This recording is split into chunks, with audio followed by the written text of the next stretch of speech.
দেশের অর্থনীতি সচল করা ও অর্থ অপচয় বন্ধ করাই এখন মূল লক্ষ্য বলে জানিয়েছেন অর্থ পরিকল্পনা উপদেষ্টা ডক্টর সালেহ উদ্দিন আহমেদ।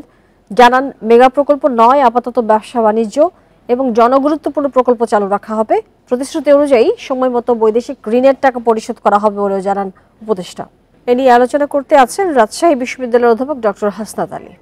ডক্টর হাসনাত আলী, আপনাকে স্বাগত জানাচ্ছি। যেটি আপনার কাছে শুরুতেই জানতে চাই, আসলে যে খাদ্য মূল্যস্ফীতি নিয়ন্ত্রণ করাই এখন আসলে সবচেয়ে বড় চ্যালেঞ্জ কিনা, অর্থাৎ প্রধান লক্ষ্য হওয়া উচিত কিনা? প্রিয় নাম্বার সেট করে বিকাশে সেন্ড মানি করুন ফ্রি। ধন্যবাদ আপনাকে, ধন্যবাদ জানাচ্ছি ইন্ডিপেন্ডেন্ট টেলিভিশনের অগণিত দর্শক শ্রোতাদেরকে। দেখেন, আপনি যেমনটা বলছিলেন যে এই খাদ্য মূল্যস্ফীতির পরিমাণ স্বাধীনতা উত্তর বাংলাদেশে সবচেয়ে বেশি এবং এই উপমহাদেশের মধ্যেও সবচেয়ে বেশি। এর কারণ যেগুলো ছিল, অন্যতম কারণ নিঃসন্দেহে মানুষকে যদি স্বস্তি দিতে হয় বা যে সরকার যে প্রতিশ্রুতিবদ্ধ মানুষকে একটি স্বস্তি দেবে, সেই স্বস্তি দিতে হলে খাদ্য মূল্যস্ফীতি কমাতেই হবে। এখন এই কমানোর জন্য যে জায়গাটি করা দরকার, অপ্রয়োজনীয় ব্যয় এটি বন্ধ করতে হবে, একেবারেই বন্ধ করতে হবে। এবং যে সমস্ত জায়গাগুলোতে ভর্তুকি যেগুলো ছিল, আমি ঢালাও ভাবে ভর্তুকি দিতে বলছি না, যদি যদি যেমন কৃষির সাথে সম্পর্কিত, আমাদের কিন্তু কৃষি কিন্তু অর্থনীতির মূল জায়গা এখন পর্যন্ত। পাশাপাশি ক্ষুদ্র এবং মাঝারি শিল্প, যেটা অর্থ উপদেষ্টা বলছিলেন যে মেগা প্রকল্প নয়, ছোট ছোট বিনিয়োগ। এই যে চমৎকার একটি কথা যে ক্ষুদ্র ক্ষুদ্র বিনিয়োগের মধ্য দিয়ে আজকে গ্রামীণ অর্থনীতির চাকাটাকে সচল করতে হবে। আমরা বিদেশ থেকে উনি আরেকটা কথা বলছিলেন, যেটা আসার কথা, যে বাইরে থেকে অর্থ কেউ দিলেই আমরা অর্থ নেব এবং মেগা মেগা প্রজেক্ট তৈরি করব। এতে দেখেন বাংলাদেশের মানুষের কিন্তু শুধু বৈদেশিক ঋণের পরিমাণ কিন্তু মাথা পিছু $550 মতো, এটি একেবারে আকাশচুম্বী। সেই জায়গা থেকে আমাদের এই মেগা প্রজেক্টের দিকে না গিয়ে বরং ক্ষুদ্র ক্ষুদ্র জনবান্ধব কর্মসূচি এবং বা জনমানুষের সাথে সম্পর্কিত যে কর্মসূচি, সেই কর্মসূচিগুলোকে হাতে নিলে এটা করা যাবে। এবং কৃষির ওপর যেন কোনোভাবেই যেন কোনো নেগেটিভ ইম্প্যাক্ট না পড়ে, ক্ষুদ্র ঋণটা চালু করতে হবে, তারপর কৃষি ঋণটা চালু করতে হবে এবং এগুলোর সহজলভ্যতা করতে হবে। এই ঋণগুলোর কিন্তু রেট অফ পেমেন্ট কিন্তু খুবই বেশি। বরং আমরা যদি দেশের অর্থনীতির ভঙ্গুর জায়গায় যদি দেখি, সেখানে কিন্তু আর্থিক ক্ষেত্রে চরম যে একটি অব্যবস্থাপনা ছিল, সেই অব্যবস্থাপনা থেকে আর্থিক সেক্টরটাকে বের করে আনতে হবে। এবং যার হাতে এই মুহূর্তে অর্থ সেক্টরের দায়িত্ব, তিনি কিন্তু বাংলাদেশের একজন অন্যতম প্রথিতযশা অর্থনীতিবিদ। তিনি একসময় বাংলাদেশ ব্যাংকের গভর্নর ছিলেন এবং খুব সফলতার সাথে পরিচালনা করেছেন। প্রফেসর অধ্যাপক ইউনূস স্যার, তিনি এই ক্ষুদ্র ঋণের জনক সারা বিশ্বে।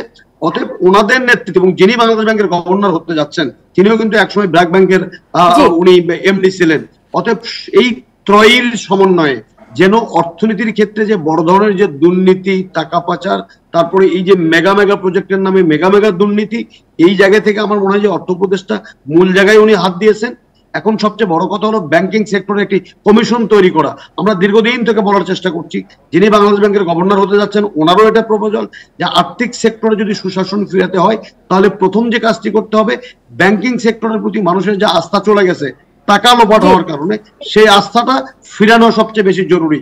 এবং এটি ফিরাতে হলে আপনি আসলে গুরুত্বপূর্ণ সেক্টরগুলোর কথা বলছেন, এটি জানতে চাই যে সেটার পাশাপাশি পূর্ণ গতিতে আমাদের যে অর্থনীতি, সেটি সচল করতে হলে চ্যালেঞ্জগুলো আসলে এই বর্তমান সরকারের কাছে কি কি? আসলে প্রথম চ্যালেঞ্জটা হলো আর্থিক ক্ষেত্রের সুশাসন ফিরানো। প্রথম সুশাসন এবং মানুষের যে ব্যাংকিং সেক্টরের উপরে যে আস্থা ফিরে গেছে, যে তারা টাকা থাকবে কি থাকবে না।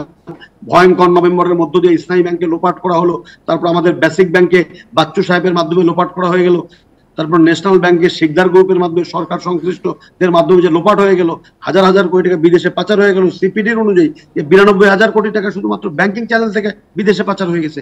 এই আস্থাটা ফিরানো খুবই জরুরি। তা আস্থা ফিরানো হলে এই যে পারিবারিক যে একটা সিন্ডিকেটের যে ডাইরেক্টরশিপ ব্যাংকে যে আছে, এখান থেকে নিরপেক্ষ একটি ব্যাংকিং কমিশনের মধ্য দিয়ে এই ব্যাংকিং সেক্টরের একেবারে পুরোপুরি রিফর্ম করতে হবে, যেন মানুষ এখানে আস্থা করতে পারে এবং মানুষ যেন মনে করতে পারে যে ব্যাংক হলো আমার টাকার কাস্টোডিয়ান এবং তারা সেই নিরাপত্তাটা দেবে, সেফ নিরাপত্তাটা দেবে।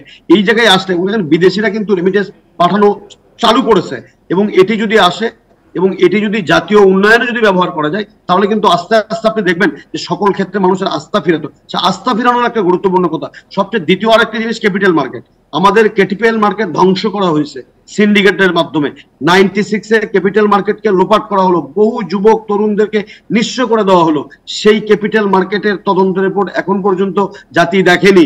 সেই রিপোর্টকে নিয়ে এসে আমি মনে করি যে এখন সেই রিপোর্টের যারা চিহ্নিত ব্যক্তি, যারা আমার ক্যাপিটাল মার্কেটকে ধ্বংস করেছে এবং যারা ম্যানিপুলেট করেছে এবং অনেক বিনিয়োগকারীকে একবারে পথে বসিয়ে দিয়েছে, একটা দেশের ক্যাপিটাল মার্কেট যদি ভঙ্গুর হয়, অর্থাৎ পুরো সিন্ডিকেটকে আসলে ধ্বংস করে একেবারে নতুন রূপে সাজাতে হবে। অনেক ধন্যবাদ হাসনাত আলী আপনাকে আমাদের সাথে যুক্ত হয়ে কথা বলবার জন্য।